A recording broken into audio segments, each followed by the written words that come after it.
Everybody. Live. You are ready to start the show. Welcome. Hey, everybody. It's Monty Farber and Amy Zerner. And we have wonderful guests today, Madam Pamita. As if you don't know, it's right there behind her. Jeff won't be joining us today, but if it's Monday, you know it's time for Ask the Oracles. So today we're going to be talking about reclaiming your magic. And who could be better for reclaiming your magic than Madam Pamita? Our magical friend. Thank you so much for having me on again. I love you guys. You know, I'm a fangirl for you guys. I've followed you for decades and have bought everything you make and enjoyed and used to great. I've talked about that before, how much I love everything that you create. We can't hear it enough. Yes. It's okay. And now it's mutual. We love what you do as well. And don't you think that people feel like disempowered after all we've been through for the last couple of years on war in the world? We feel there's so much we can't do anything about. So it's taken our power away. But now that it's spring, we want this renewal, this reclaiming of our power. And what are some of your tips about that? I think one thing is gathering like this. It helps empower us, like-minded people. And it's like we're in a druid circle in the trees. And sharing our truth with fellow kindred spirits. Yeah. Well, what's really interesting is, I'm half Ukrainian and did my new book is out now. I don't think my book was out last time. My book is out now. Oh, what a beautiful cover. Congratulations. Yeah. So my book is called Baba Yaga's Book of Witchcraft, and it's all about Ukrainian magic. It's Slavic magic, but it's Ukrainian magic in particular. But with Slavic magic, even Ukrainian magic, you'll find correspondences in all the Slavic countries. If you go to Poland, if you go to Russia, if you go to Bulgaria, you'll find similar things. So it really is that kind of pan-Slavic, but with a focus on Ukrainian magic. And so I've been, of course, really passionate about what's going on and protecting the people of Ukraine. And what I've been telling people to do is just do one thing for Ukraine every day. It could be liking a post. It could be sharing a post. It could be following somebody on social media. It could be going to a protest. It could be calling your elected representatives. It could be boycotting something that's, still supplying money and taxes to the invading country.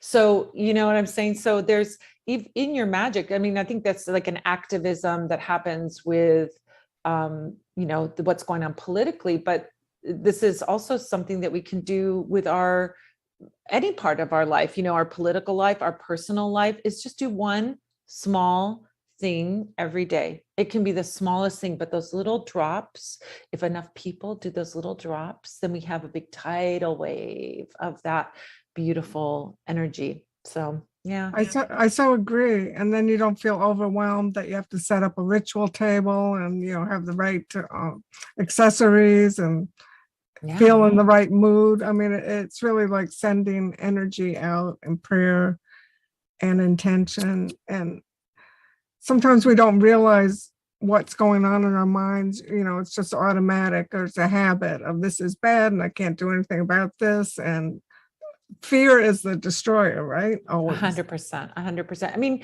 In talking about reclaiming your magic, it's like I strive for myself personally to live a magical life like I think you guys do. I know you guys do. It's like the enchanted world of Amy and Monty, right? That's like you're living a magical life and you're creating enchantment and magic in your day-to-day practice. So it can be, you don't have, like you said, you don't have to do a huge, big ritual and gather a coven together and do all that stuff. You can do simple affirmation. You could sit in a meditation for 3 minutes.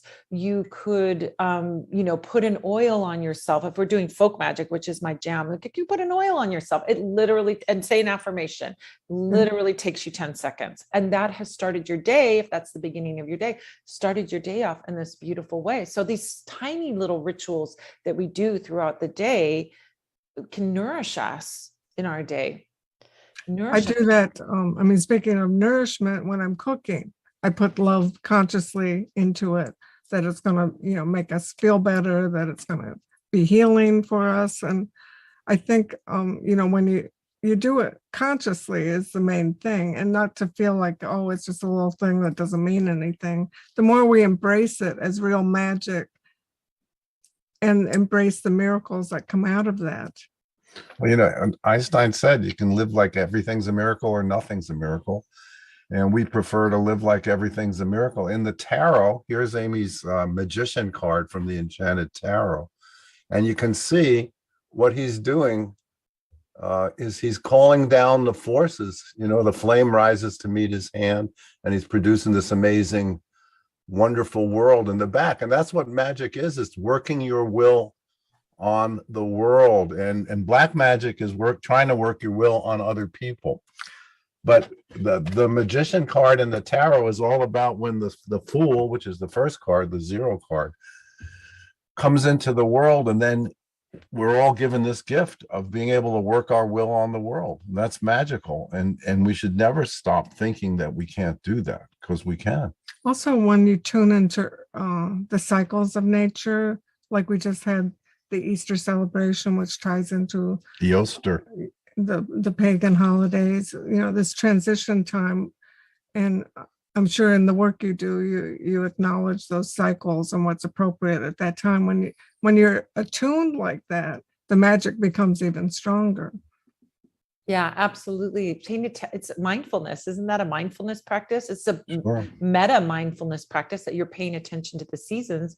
I mean, I live in California. You could ignore the seasons very easily here, but it's like when you pay attention. I was always envious of my witches on the East Coast that have those beautiful fall leaves and the snow. I think probably the snow. Yeah, now you're probably sick of it, but in that process of going, into the seasonal thing, it's a mindfulness practice, right? It's just a bigger mindfulness practice. You're noticing what's happening. So in my backyard, I'm so fortunate, I have a backyard, and I watch the seasons in my backyard. Well, I have one plant in my backyard that really shows me the seasons. My mother, decades ago, planted a grapevine. And that grapevine does a very seasonal thing, unlike some of the other trees. We have a fig tree that always kind of looks the same, and a lemon tree that always looks the same. But that grapevine has all of the leaves now are little spring green little buds, and you see them day to day, and there's dramatic differences each day, which is very exciting for me. And it's just a mindfulness practice of going out and paying attention and looking. Oh, there's leaves now. Oh, now there's grapes, little baby grapes, and the grapes get bigger and bigger and then turn beautiful, dark black purple. And you pick them and eat them, and they're so sweet. And then the leaves fall off, and I have a bare vine, and so watching those things, that mindfulness practice can also be part of your magic, can also be reclaiming your magic and paying attention to the seasons. But you guys on the East Coast have much more dramatic, beautiful. We do like it. Yes. We were just sitting outside yesterday, acknowledging our pride and joy is our weeping cherry tree, which is just starting to come out. Yeah. It's one of our favorites. And we saw 2 rabbits for Easter. That was cute. Oh. Yeah. We love the rabbits. I did a book called Quantum Affirmations, which views consciousness as the smallest particle, and then applies all the rules of particle physics to it. And that's magic. I mean, it explains how our consciousness gets us into the future we want to get into, because particle physics and quantum physics postulates that there's probable futures implied by what's going on in this moment and our beliefs. So, I mean, we are magical creatures.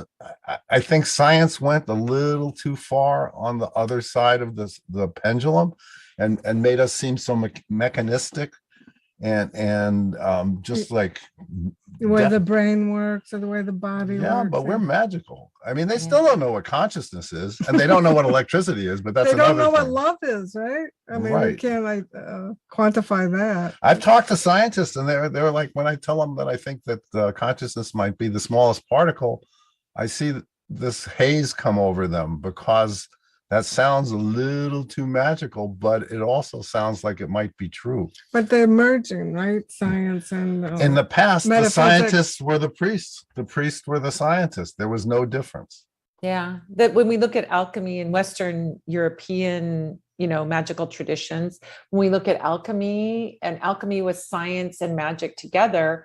And I think I agree with Amy that I have clients who are scientists, research scientists Sure. that are interested in spirituality. And we're starting to see that separation that happened in the Enlightenment era. We could really say that separation between science and spirituality separated and has gone on two separate tracks. But I think we're starting to see, and Amy is cluing into what I see too, is that the two are coming together again a little bit more. When we look at things like quantum physics, it's magic, right? Quantum physics is magic, right? Right. And I think Niels Bohr, who was one of the first, he said, if you don't think it sounds crazy, then you don't understand it. I'm paraphrasing him, but and then what did Einstein call quantum entanglement? He called it spooky action at a distance. Yeah. And he didn't like it because he said God doesn't play dice with the universe. And then I think it was Bohr who said back to him, "Who are you to say what God does?" So the scientists, back in that time, the early, 1900s, they were hitting the tennis ball back and forth because it was starting to get close to magic. Yeah. And that frightened them. I think another thing about magic is you have to stop accepting the mundane and the ordinary, which we're fed in all kinds of ways, to make us think, oh, we should think like that or think like that. So if you accept the magic and the miracles, it just feeds your soul. And I think the people that watch this show, it came to me the other day. They're magical. They're magical. I mean, we are the people that sort of understand that there's a magic to life. In the Jewish mystical tradition, there's a concept of the tzaddik, and that's the righteous person. And God won't destroy the earth if there's 36 of them. That's the way it goes. And we get at least 36 people watching this show. So and they have to be righteous. And Jeff is one of them. So it's produced by tzaddiks for tzaddiks. So we're not changing the name because it's a little weird. But I think being a righteous person means being aware of the magic in life. And I think just talking, because Monty was talking such an Aquarian way. I mean, that's his style of magic. I'm an Aries, so I have to do it fast and, light the candle, blow out the candle, move on. I think we have to acknowledge our unique art form, because it is an art form. That we do it all in our individual ways, and you can enhance that and perfect that and kind of add to it all the time. Yeah, well, look what magic does. When someone looks at your art or looks at the art that Madame Pamita had commissioned behind her, which I think love that so much. It creates a mood instantly. Like when you look at that, that's an instant mood for anybody who knows anything about and yes, history. She does play the banjo, everybody. Yeah. I mean, art is magic, but cooking is magic. Yeah, think about cooking. It's just like the transmutation of the soul, or when they give the wafer in the Catholic religion, this is Christ's body, because food transmutes into life. I mean, that's a miracle in itself. Yes. And all the ingredients that we add, hopefully natural and organic, which we like to do, that holds life in those herbs and in the food that we eat. Right. Well, I love Amy's art on a other level, which is that you get to go into worlds, that you get, this is teleportation. And I always say that, like, I find, there's art, if we talk about art, I find there's some art that tickles your brain, and that's like, sometimes performance art will do that, or kind of, there'll be art that sort of makes you think, right? But the real art for me, I'm a Cancer, so what's going to happen? It has to touch my heart. It has to touch my soul. It has to touch me emotionally for me to really connect deeply to it. And I've also painted in my life. I've also, done and do that. I still paint and still do things a little bit, but I used to really be into it in my 20s. you create magic when you have this conversation between you, the artist, and the viewer, and the two of you connect in that piece when the viewer sees and experiences that piece. And some of my most, I guess, favorite art experiences are when you don't know what the artist is intending and you connect to it in your own personal way, in a very poetic way. It means something for you personally. And then sometimes you read about what the artist intended and you're like, oh, that's very different than the conversation I had with that piece. So that's magic. That is magic, right? That Yes. you can have a conversation with a piece of art, like the beautiful art behind you. And Amy may have been intending something else, but the person who's viewing it goes, oh, this reminds me of, this dream I had, or it reminds me of my home, or it reminds me of this vacation I took. That's not what Amy was intending when she created that art. She was creating it from her own experience or imagination, and that download. So I love that whole, that is magic. Experiencing art and beauty is magic for sure. And getting yourself to a different point in your life. I don't know whether it's now because we're in our 70s or what, but you look back on life and you realize how you've made magic to get to where you are. That's empowering to kind of own that instead of thinking, oh, I don't have this, I don't have that, to see how many things you have accomplished, that you might take for granted now, but to pull in that strength. And one of the rituals we do is the check ritual at the full moon, which was last night, I think. And, you burn the check, you write the check. And then one of the purposes is to make you remember, oh my God, I used to want that to happen. And it happened. And you can check it off the list. There's the desire, or to want means to lack, but to desire. I mean, the whole experience of life can be magic. Of course, it's not when you hit your head when you're bending down for something. That doesn't seem very magical.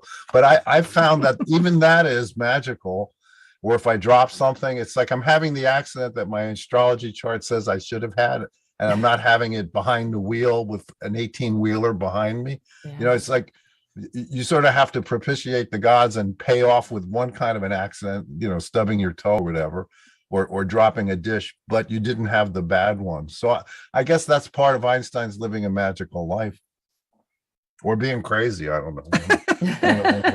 But we see signs and symbols everywhere, right? Yeah. Oh, all the time. I mean, you want to look, I think that's that mindfulness and having an open awareness when you start to train your mind. I mean, that's part of it, is to train your mind.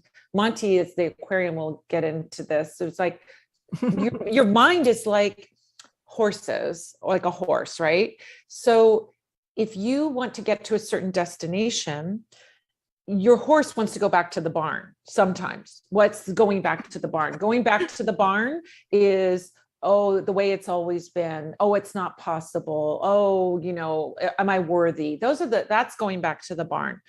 So we have to, as magicians, work on our thought, because thought is the beginning of all magic, right? Without the idea, without the creative idea, there is no magic, right? And so you have to also understand that vehicle, your mind, is in your control. So you have to pay attention when your horse is trying to go back to the barn, to steer the horse back to the village or wherever it is that you're trying to get the horse, right?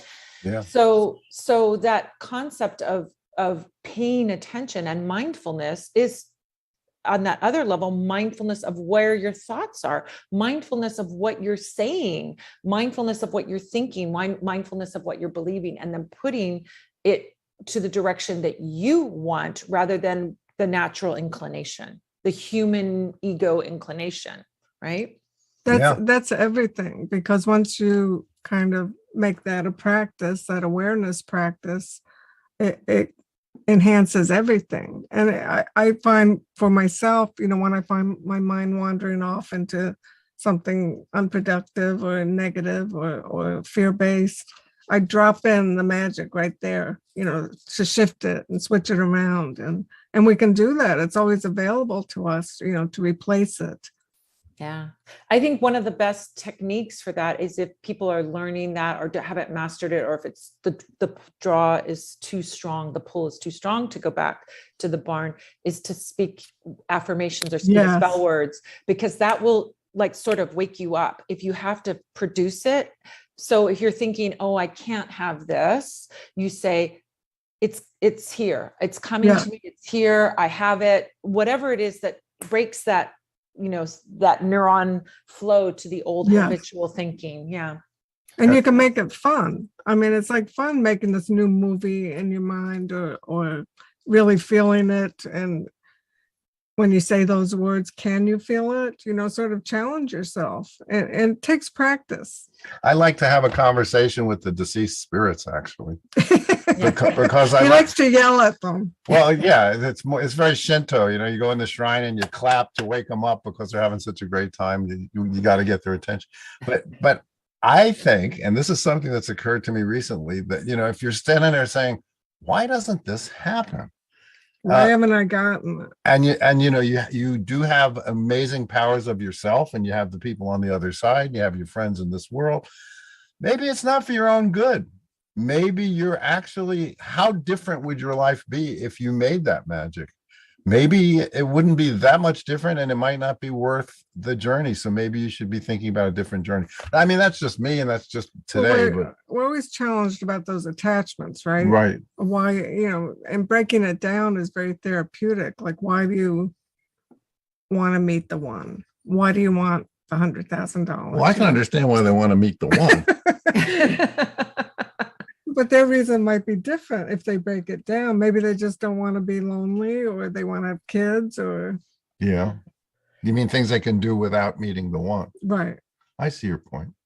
Well, I also say that too, like that there's like doors that we think, I say like, okay, the universe you have in your mind, if you get into a much more what I think of like the Monty place. Now I'm going to call it the Monty place, which is like, we don't know what is going to make us more happy. We don't know anything. We don't know what is going to make us happiest, but we have a good idea of what's going to make us feel a sense of contentment and joy and satisfaction and happiness. Right.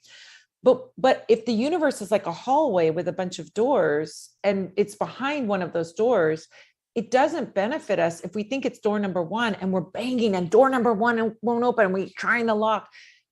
Door number one might be empty, but we can't tell. So I try and think consciously of like, try the doors, try all the doors, but the door that opens for you is the one you're meant to walk through. And if you make that contract with the universe or God or your spirits or the goddess or whoever, and you say, I want the highest, the best outcome, your job, universe, spirit, is to unlock those doors for me. And if you unlock the door for me, I'll walk through it. You make that contract. What happens for you is that, yes, you will come to doors where you're like, oh, I want what's over there. And it doesn't yield to you, but you don't know what's on the other side of that thing. You don't know what's on the other side of that thing. And so when you make that and create that contract, what happens for you is you have a magical life with flow. So that when the door opens, you're like, oh, I'm meant to do that thing. Okay, yes. You say yes. And then you walk into that room and there's more doors. And then you're like, okay, I'm going to try all these doors. Oh, this one opens. And then you walk through that one. Mm-hmm. Now that's Amy, Aries, right? Go for it, girl. I so agree. Yes. Well, we were like that. I mean, We've always been like that. And yeah, because I did music for a really long time. And that was basically like having a pan with no handle. And you couldn't pick it up and you couldn't really eat anything and it wasn't working. But the books just worked from day one. The doors open. And we walked through. Yeah. Yeah. Same with me. Like I have a music career going back into the 90s, but it was always a hobby. You know how it is. I mean, I was making my living at it. But for me. Oh man, it was hard. Yeah, but it wasn't working. It wasn't working the way I wanted it to work. Yeah. And the drugs didn't help. Well, I think you shouldn't be afraid to, try another door. Yeah. I mean, the door. Because that loosens it up, it opens up. It's like people who want a new relationship, but they're still kind of attached heart-wise to this old relationship. So there's no room for the new. But you also have a situation where when memes collide, you know, I don't want to get all Gary Larson on everybody, but you know, you have the meme of enjoying where you are now. Yeah. And enjoying where you are now doesn't sound the same as I want to do something different. So let's say you're enjoying where you are now. It's taken a lot of magic to get to that spot, especially today with all the distractions. Do you want to move off that spot? And so, you know, the two of wands in the tarot is all about the journey of 1,000 miles begins beneath your feet. That's the actual real translation of the Chinese characters, not with the first step. It begins beneath your feet. Grounding. You have to figure out, where do you want to go? And sometimes the answer is, I don't want to go anywhere. So now I've confused the issue totally. I've done my job. I'm going to shut up. Well, I think you can simultaneously be happy and say more, please, right? Yeah, sure. Yes, definitely. thank you, and more, please, right? What's wrong with that? Nothing. You mean like chocolate cake? Hey, I'm American. If some is good, more is better. I love the way Amanda, I just have to acknowledge, she acts out everything we say. And she's doing it with dollar And bills she's in for Las some reason. Vegas. I think you're going to see Lady Gaga. Is that what that is? Lady Gaga money? I know she's in Las Vegas. Ah, I see. Love is for sale. Okay. Oh, really? Lady Gaga made it rain. We love Las Vegas. Wait a So minute. have fun for us. That's like that famous Gay and Wilson cartoon where everybody's bowing down to a big zero. He goes, "Is nothing sacred?" Manic Monday, Amanda, today, everything you're saying is, I'm in Vegas, but magic happens if you believe in your community. Oh, Vegas is one of the most magical places And she going. got her ass there. Yeah, That's magical. yeah. And then We love Rachel, what Rachel said about music is consciousness. It's like, my doors are open. I found the keychain and continue with your Oracle Council, but I'm going to try and calm down, but I don't think it's possible today. So Well, you're feeling deeply. I mean, you're probably feeling the way we would feel if we took the governors off our engines. and every time, Oh, in mechanics, there's something called a governor. It's put on an engine to keep it from going too fast. And I think we all, because we live in the social sphere, we don't have the beauty of the emotional level that Amanda's reaching right now. I mean, it takes something to blast us out, like losing something we love or someone we love. But Oh, we love you, Amanda. we This do. is- And we love Las Vegas too. Yeah, Las Vegas is fun, huh? I love dipping. I don't know if I want to live in Las Vegas, but it's 3 fun to days. spend. 3 days is good. It's like A lot of Sedona. energy. It's a sacred place. You can't spend too much time I there. once had an exhibit there at the Las Vegas Cultural Center. Believe it or not, there is such a thing. And 3,000 people saw my show. Yeah, it was great. Kind of Amazing. amazing. Amazing. You never know. There's That a was very famous a door opened and we went for it. There's a very famous architectural book called Learning from Las Vegas. Anyone who's interested in architecture should check it out. It's a very interesting book. How did we get on Las Vegas? Because Amanda's there. Oh, excuse me. So let's talk about, I think so many people here are very sensitive, right? They're sensitive Yes. to energy, which is important, when you're doing magic. But then it's a blessing and a curse sometimes. Yes, especially since That's why you do a lot of protection rituals, right? yeah, and the first rule of magic, everybody, is pee first before you start doing it. Totally. Oh my gosh. Yeah. I think that this is like those things where you are, again, like going back, it just seems like everything we're talking about goes back to mindfulness, but it's like, I just had a client talk to me about, something was making them feel very violated because somebody that was close to them, but then started copying everything that they were doing. Oh, welcome to our world. Yeah. And it's like I said to her, when you let people into your temple, which she's a very private person. So this is not like she's putting something out there like, hey, and then a stranger's copying it. This is somebody that she let into her life in a very intimate way of friendship and working together. And then this person started taking on all the same hobbies and interests that she was doing. And as I was tapping into her energy and the other woman's energy, I said, well, the other woman feels a hole in her heart. She doesn't feel self-love. So she looks at you with admiration and thinks, oh, if I do those things, I'll get approval from my friend. She's thinking completely wrong, but she's thinking I'll get approval. But she's also thinking, this will make me feel whole. But it's not going to. I mean, she's going to for sure find somebody else to then start to take this.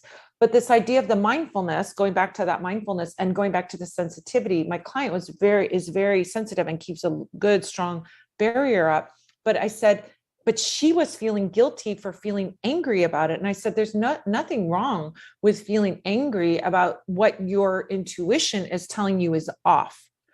The world will tell you, well, what's wrong? You know, it's a free world. If you're into painting and she takes up painting, no big deal. That's not what they were doing, but you know, and it's no big deal, but you yourself sense something is off about this. And you have to listen to that voice inside of you and then create those healthy boundaries. And that sometimes for empaths can be a lot of work, you know, to set up those healthy boundaries and to set up those places where you're like listening to your intuition. And even if everybody else is saying you're wrong, you're listening to your truth.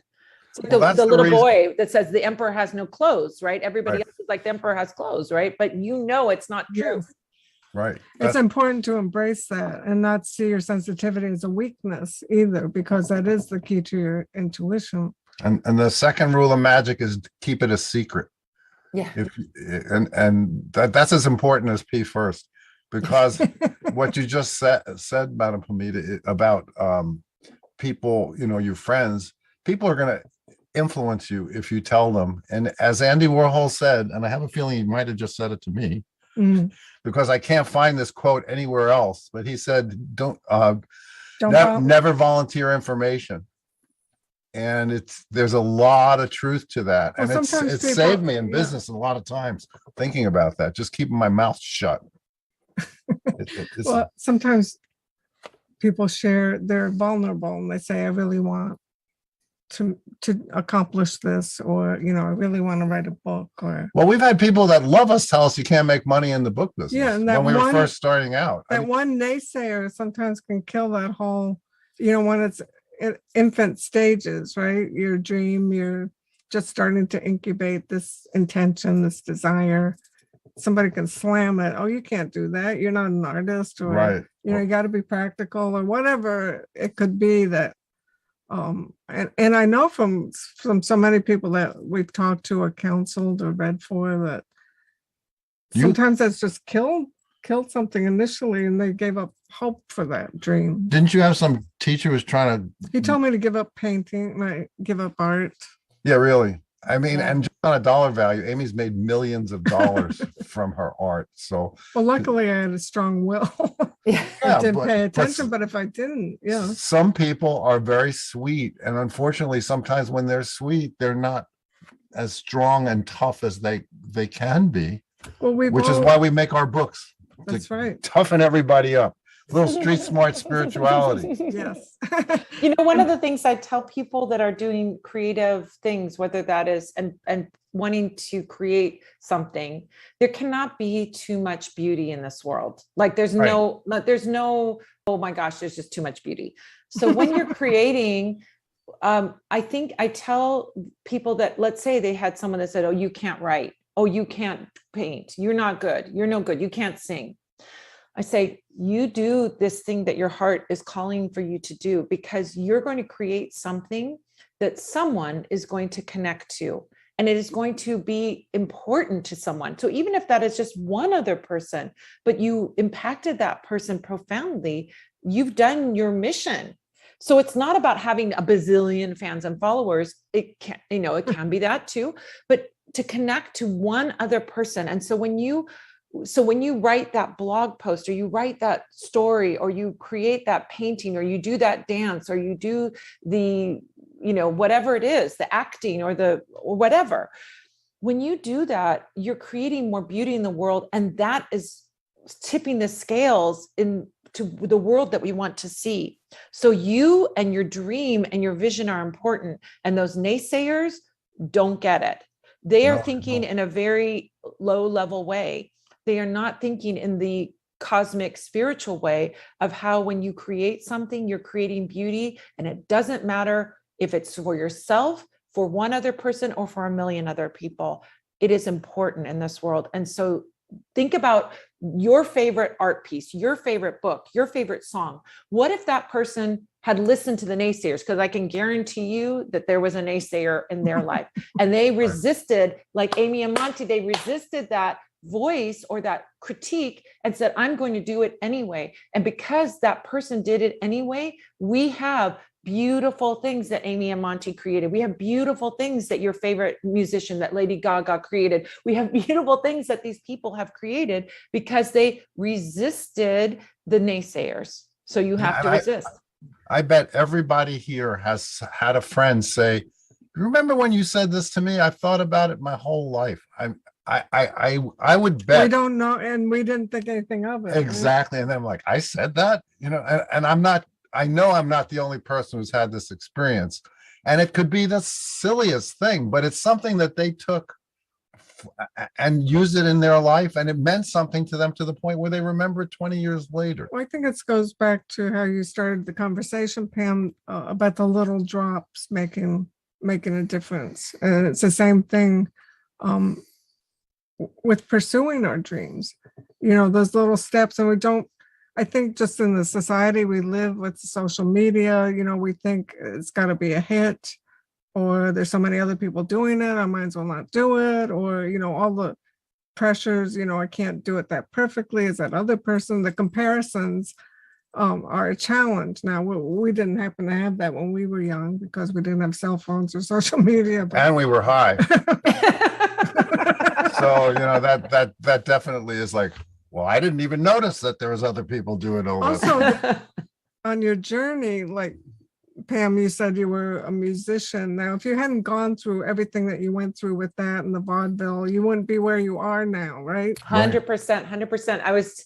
Before the show, I was telling Amy and Monty that this banner was my banner that I had. I used to do an old 1920s vaudeville show. And so I needed to have an old time banner for my old 20s vaudeville show. My old 20s vaudeville show was, I had been a tarot reader for myself and my friends, very private, Cancerian. I'm just going to keep this thing over here and I'm not going to let anyone see it because I was afraid of judgment from people. I was afraid of people saying, you're no tarot reader. You're doing the devil's work. You're doing, all of that stuff. I just was like, this is so precious to me. And my spiritual practice is so precious to me. I'm not going to show it with anyone.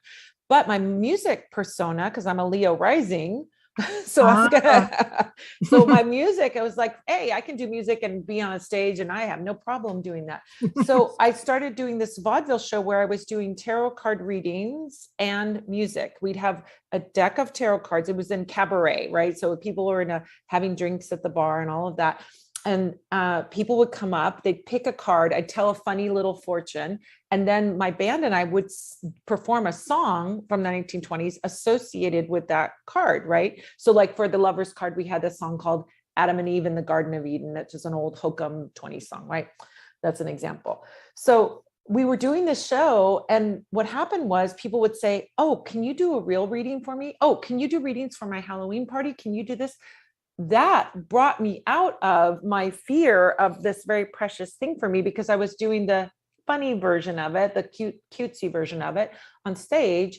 And then that led me to this, which led me to all of this. Had I not done this, this never would have happened. I would have still been just a musician and a librarian. I used to be a librarian. So, Gosh, you really merged all those skills together. Back in the late 70s or early 70s, I don't really remember. That was the late 70s.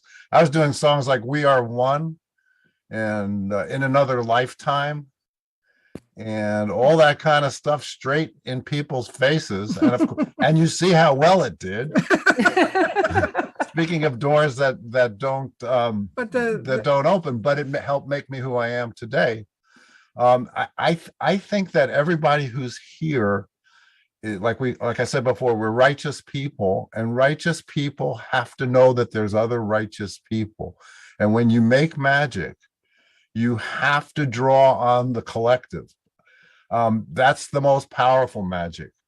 because magic done by itself, we all have these images, from Lord of the Rings, and the magician does this, and no, a magician draws on the power of like-minded individuals. And they're sharing your skills. Yeah, right? we're like human denial of service, where they shut down computers by harnessing all these computers. But that's how you make magic and when you're doing your magic, never think you're alone. There's other magicians out there also trying to make the world a better place.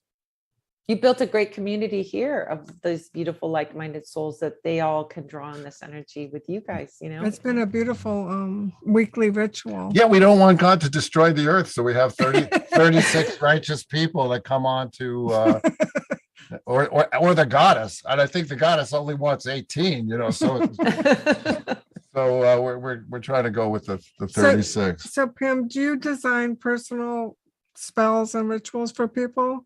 Yeah. So, well, what I do is I have a new moon spell service, because that new moon is such astrologically, at that very, very special time. Now, I am not an astrologer.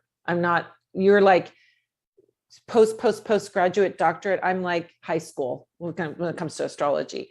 But that new moon time, we have the sun and the moon conjunct. And it's at one special time each year when we have the sun and the moon in the same sign.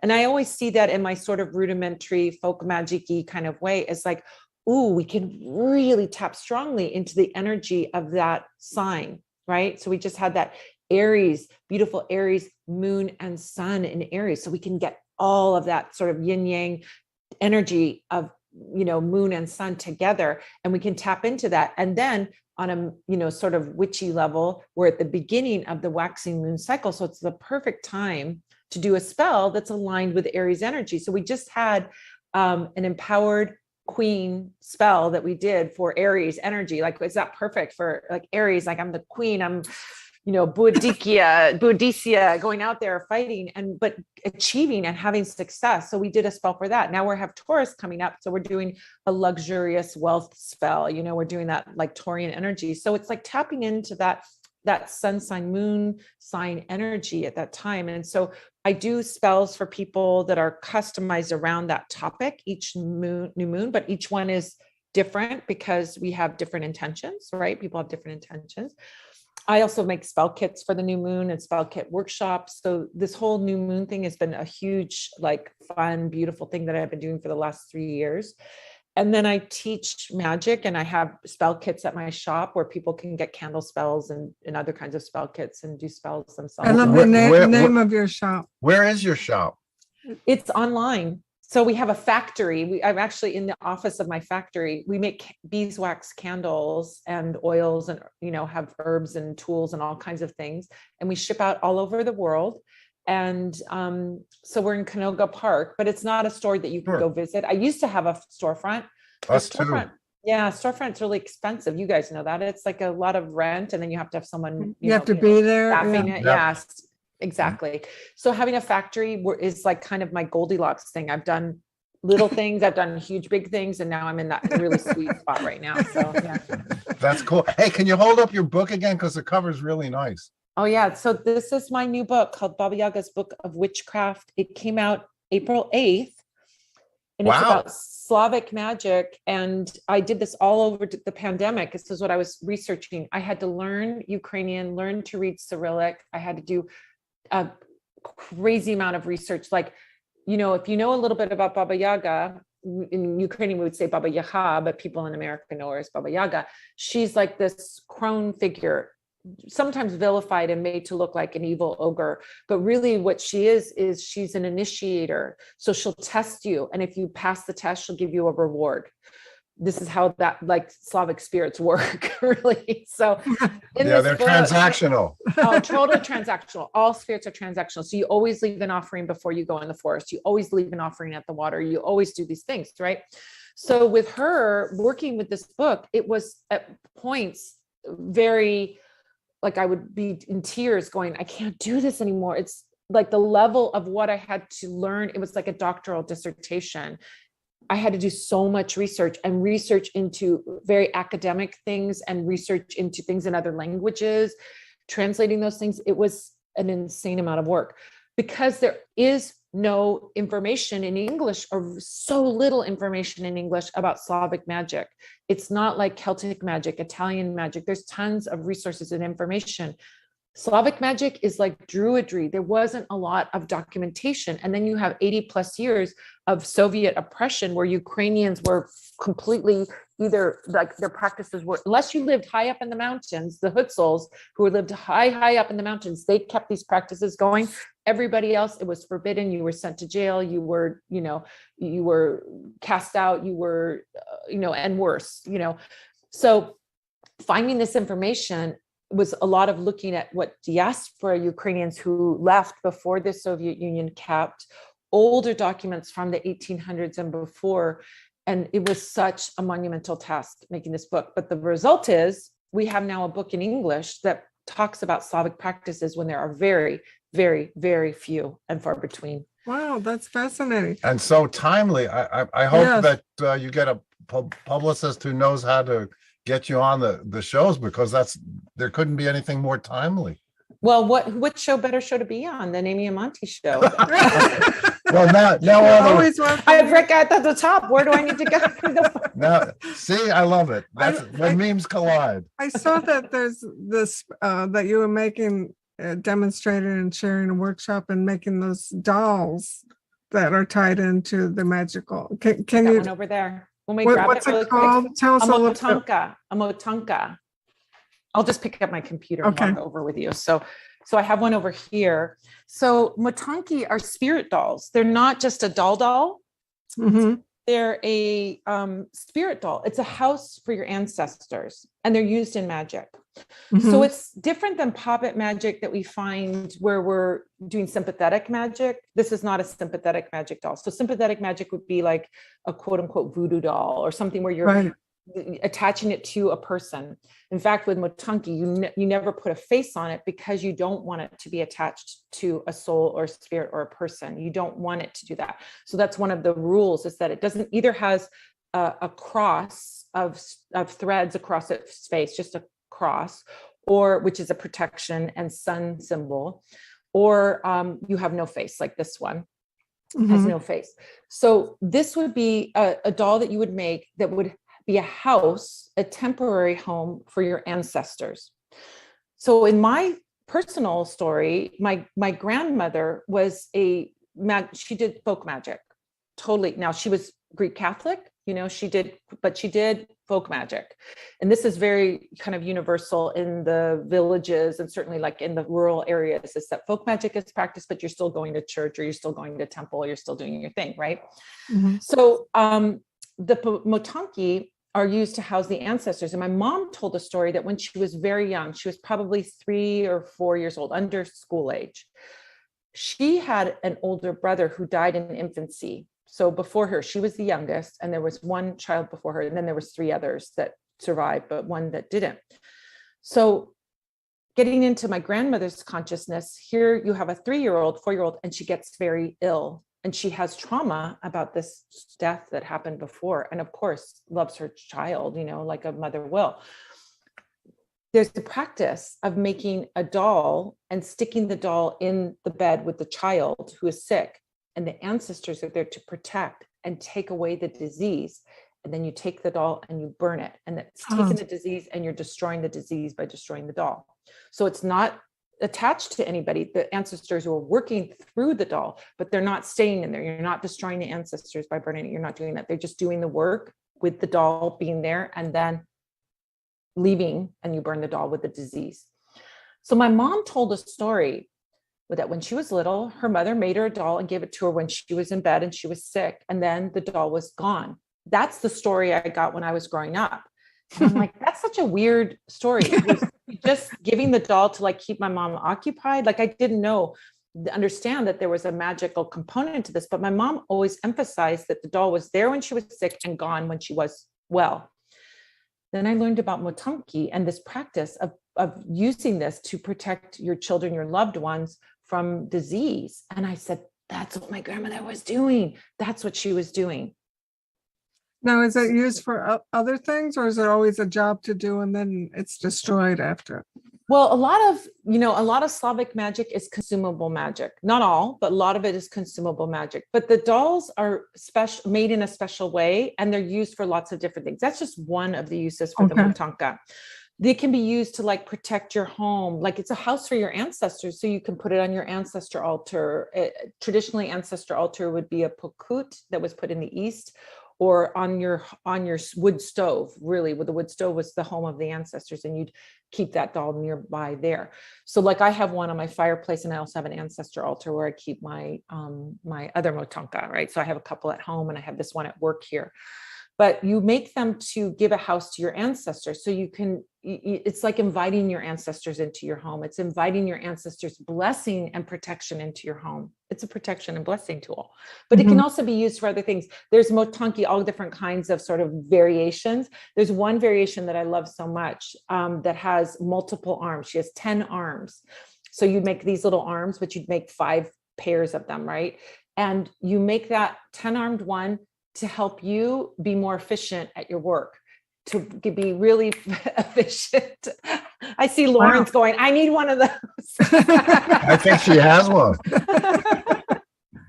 So I have a kit to make this one. I have a kit to make this one at my shop that people can get. If you can make it out of cloth, but you know, to have one with everything's there ready to go, you don't need to add anything. Teaches you how to do it. It's rolled. It's completely rolled. The doll is made with no knots, no sewing. It's rolled, and then you tuck the threads in. So it has this quality of winding, and there's a magical part of that aspect of like winding something. Motanki, the name motanki is plural, motanka is singular, comes from motati, which means to wind. So it's a doll that's made by winding is basically what it's called. So, and then I have a class coming up May 1st. If people want to come and make one with me, you can bring your own material, or you can get the kit and come and make one with me May 1st. So is that online as well? Or is so if they want to look for the workshop, and it will give you the link to the kit and all of that, they can go to witchcraftworkshops.com, and that'll lead you directly to the page where all the workshops are, and you can find it there. It's highlighted right now because it's the next big one coming up. That's so cool. That's awesome. And what about herbs? Are there any particular herbs to the Ukraine that are used in magical rituals? Yeah, so there's a lot of herbs that of course are regional and local. It's going to be local herbs. And one of the ones that I have really gotten attached to lately is juniper. Juniper in Ukrainian magic and in Slavic magic is used as a fumigation tool for removing negativity. So when we think about I call them like sensing or fumigating what is popularly known as like a smudge or a smudge stick, but that phrase comes from Native American practice, but we can say fumigation or sensing, but it's the same. You're doing the same thing. You're burning a bundle of herbs that are dried, and you're using that smoke to clear and cleanse. So juniper is often the like go-to for the clearing and cleansing, but numerous herbs that are used in Slavic magic, but that one I've really become very attached to. And really, I use that now where I used to use white sage, I use juniper now.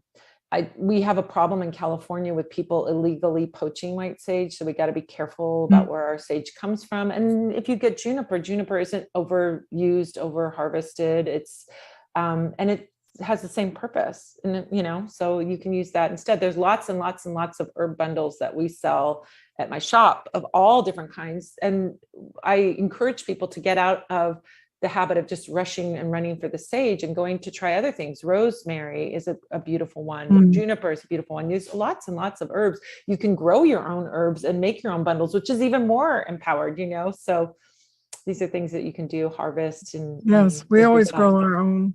Yeah. Grow your own, Amy. Grow your own. That's magic. We used to do vegetables, but now you can get organic everywhere, Yeah. So Yeah, we have a lot of farms near us, actually. Luckily. Oh, beautiful. Yeah. when you grow your own, you get like 50, zucchinis all at the same time. So, But now we have the rabbits, so I don't think we'll be seeing too many zucchinis. I'm going to be out your way. I don't know. Are you guys near Poughkeepsie?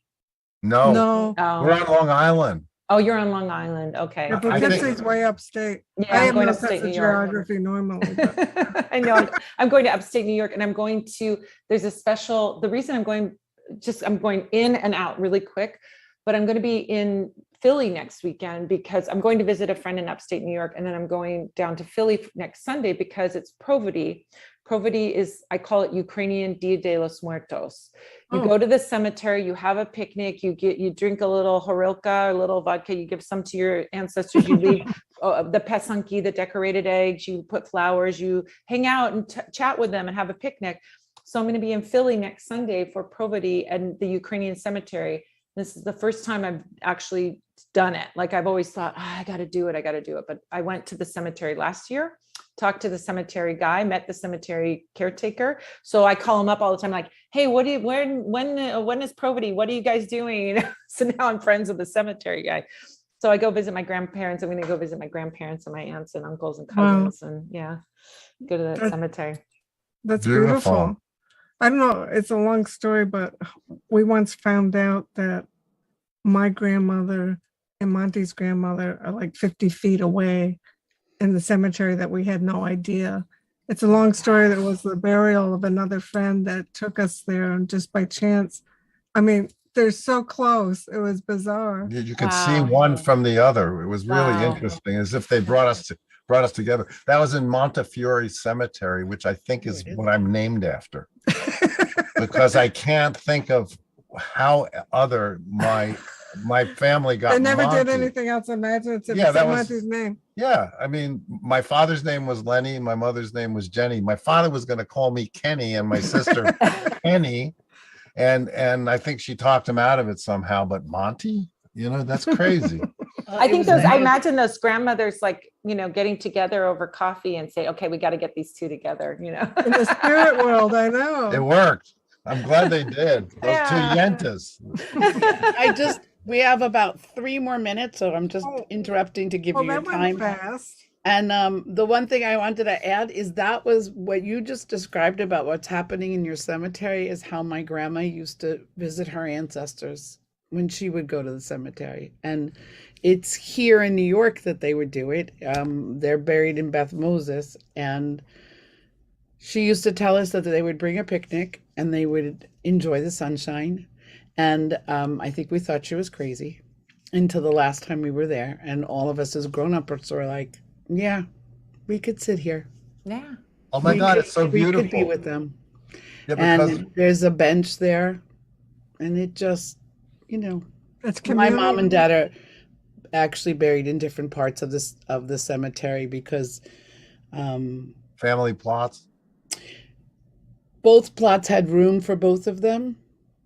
But Yeah. my father was the first to die by 20 years of all of, of people. He was the youngest one to die, but his parents came in, a couple of years after, and there's been conflict after he died. So my mom, we buried her. We didn't ask her, but we buried her with her cousins because it felt like the better thing to do. My grandmother came to my sister in a dream 3 nights in a Wow. row before mommy died and said, you cannot put her next to him. They're together in eternity, but because my mother would have been squashed between my father and my grandfather, and there was too much friction.